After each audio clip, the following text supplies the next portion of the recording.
warra keessanii teessumti guddoon shaggarii baabura yaabbateen dhufaa naan jedhi yaa shamarmarii. Wal hora warra keessanii teessumti guddoon shaggarii baabura yaabbateen dhufaa na jedhi yaa shamarmarii.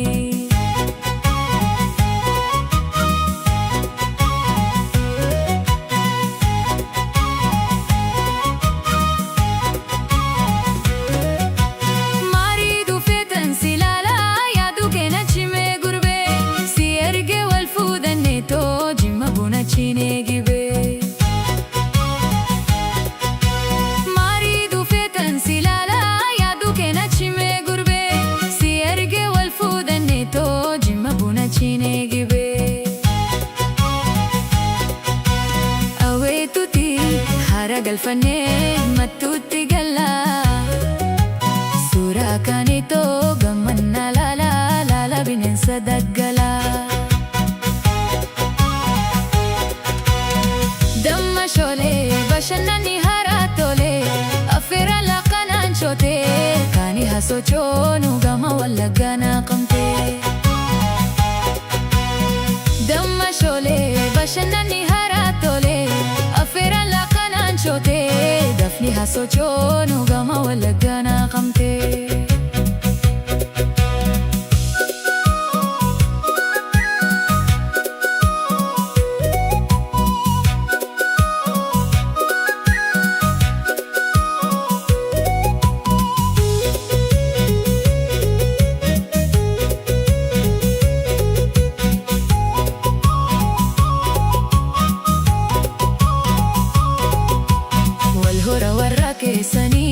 Teessumti guddoon shaggarii baabura yaabbateen dhufaa naan jedhi yaa shamarmarii.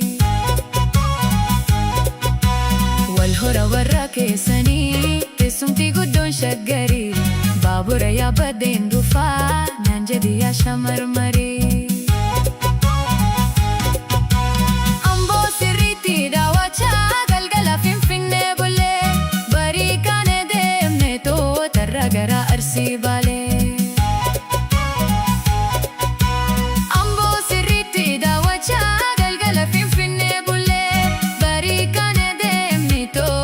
Gara Arsii Baalee odaa maddaa walaabuu jalaa gaaddisa teenyee aadaa keenyayyuu barana seenaa manguddoo gaafannee. Damma shoolee bashannanni haraa tolee booriskooppii guddaa qabnaa kaani hasochoonu nu eegi ijoollee Booranaa.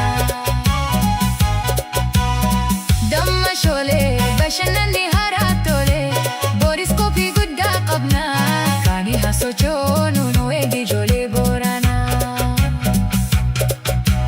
Wal hora warra keessanii teessumti guddoon shaggarii baabura yaabbateen dhufaa naan jedhi yaa shamarmarii. Wal hora warra keessanii teessumti guddoon shaggarii baabura yaabbateen dhufaa na eegi yaa shamarmarii.